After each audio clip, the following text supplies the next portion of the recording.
में यथायोग्य प्रणाम निवेदन करता हूँ।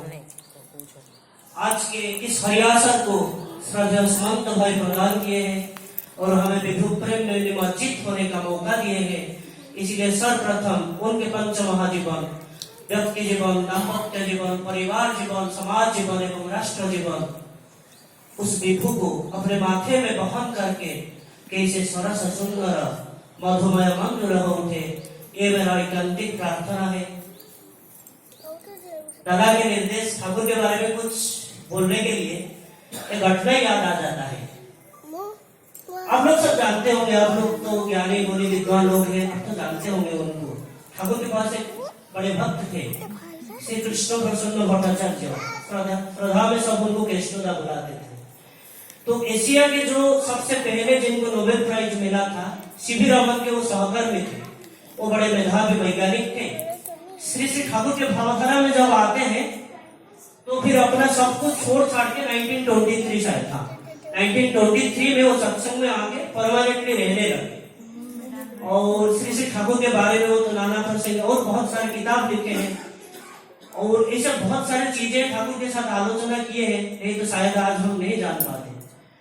श्री श्री ठाकुर अपने जीवनदशा में बहुत बार उनको बोले हैं कि केशवदा तुम मेरे जीवन ही लिखो, और केशवदा हर बार उसको टाल देते थे। तो बहुत बार केशवदा को ठाकुर बोले हैं कि अपने जीवन ही लिखने के लिए, और केशवदा टाल देते हैं। और उनका एक तर्क था, उनका एक अजीब तर्क था कि जो महापुरुष लोग होते हैं उनके जीवन ही नहीं लिखा जा सकता है, और श्री ठाकुर के जीवन ही तो कोई लिख ही नहीं सकता है। हाँ, आधा अधूरा अपने बोध के हिसाब से कुछ लिख सकते हैं या बोल सकते हैं, लेकिन ठाकुर के जीवन ही कैसे लिखे? कहां से लाए वो शब्द जो ठाकुर के दिगंत विस्तारी दृष्टि को वर्णन कर सके? कहां से लाए वो शब्द जो ठाकुर के बोलने की शैली को वर्णन कर सकते?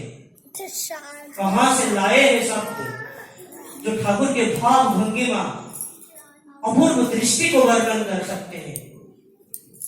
विवेकानंद तो बोले हैं ना कि 7 समंदर को अगर शाही बनाते हैं, मंदर पर्वत जिसको लेके समंदर मंथन हुआ था, इसको अगर हम कलम बनाते हैं और स्वयं व्यासदेव या गणेश अगर लिखने बैठे तो उनकी वर्णन तो नहीं कर सकते।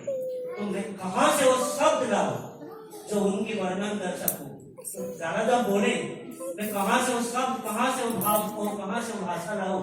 तो ठाकुर के बारे में कुछ कहने की धृष्टता जैसे। एक दिन वही केशवदा वो ठाकुर को पूछते हैं कि ठाकुर, गीता में तो 3 चीजों की वर्णन होता है, एक भक्ति योग है, एक ज्ञान योग है और एक कर्म योग है। श्री ठाकुर को भगवान को पाने का जो माध्यम है, ये तो 3 योग की वर्णन है। किस योग सबसे अच्छा है? जिस राह पर चल के हम ईश्वर प्राप्ति या भगवान प्राप्ति कर सकते हैं, क्योंकि जीव की तो पहला श्रेय अध्यय चिंत्य या प्राप्ति होता है ईश्वर प्राप्ति। तो ठाकुर एक सुंदर उत्तर रखते हैं कि ये जो योग की बात आप कर रहे हैं ना, चाहे वो भक्ति योग हो, चाहे वो ज्ञान योग हो, चाहे वो कर्म योग हो, इससे आता है युक्त होने के बाद। पुरुषोत्तम श्री कृष्णचंद्र ने जो गीता में बोले हैं कि नास्ति बुद्धिरयुक्तस्य न चायुक्तस्य भावना न चा भावयन्ति शान्ति अशान्तस्य कुतः। तो ये जो उनके साथ युक्त होने के लिए चाहिए भाव या अनुराग, और ये अनुराग कैसे आता है? ठाकुर बड़े सुंदर भाव से वर्णन किए हैं कि सत्ता सचिदानंदमय सचिदानंद परिपूर्ण ताहि धर्म मूर्त हुए आदर्श से दीक्षा आने अनुराग, आदर्श के साथ युक्त होके उनके जब चरणाश्रित हम होते हैं, उनकी दीक्षा लेते हैं, तब ये अनुराग आता है।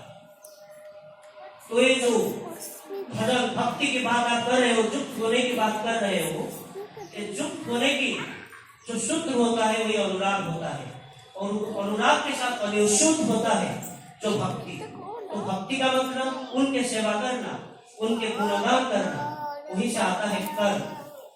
और एक कर्म के चारों ओर जुड़े रहता है क्या? क्योंकि हमें अगर कर्म करना है तो हमें पता भी चलना चाहिए कि क्या कर्म करना है, कैसे कर्म करना है, किस राहों से चलना है। कह पंथा, जिस सवाल महाभारत के महापर्व में जो जाके पूछे थे एक बार धर्मराज युधिष्ठिर को कि कह पंथा, किस राह में चलना है, और उसका सुंदर एक उत्तर रखे थे धर्मराज युधिष्ठिर ने।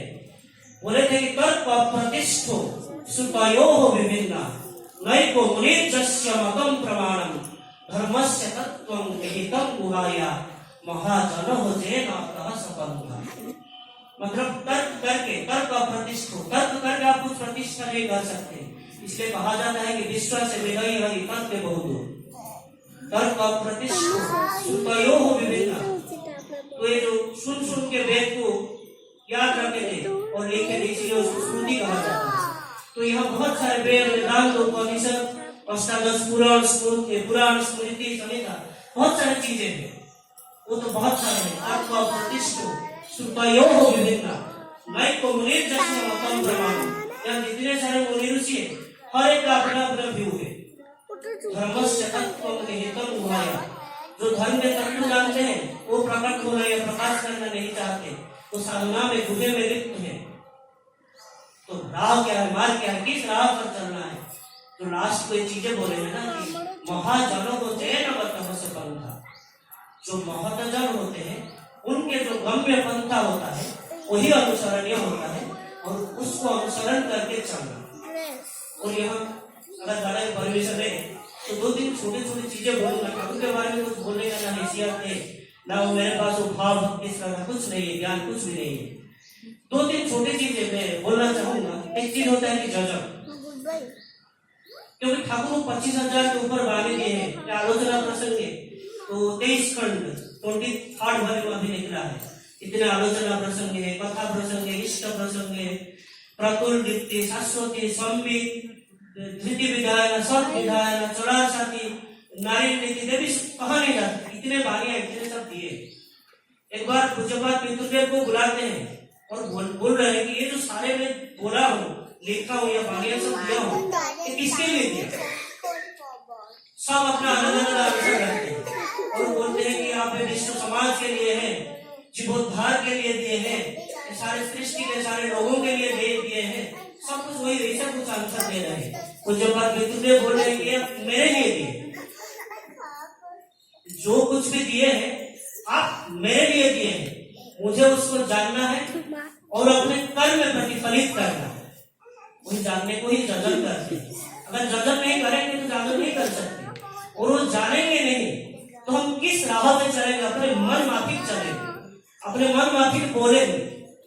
इसको ही कहते हैं धर्म में जो ग्लानि होता है ना, हम वो जो कहते हैं ना जदा जदा ही धर्मस्य ग्लानिर्भवति भारत, ये जो बोले ना ग्लानि की बात, हम जो चीजें जानते नहीं है ना, जब वही करने जाते हैं, बोलने जाते हैं, सब कुछ गड़बड़ हो जाता है। इसीलिए हमको जानना होगा, और ये जानने को ही वेद कहते हैं। इसलिए कहा जाता है कि वेद अखंड, हम सबको जानना है।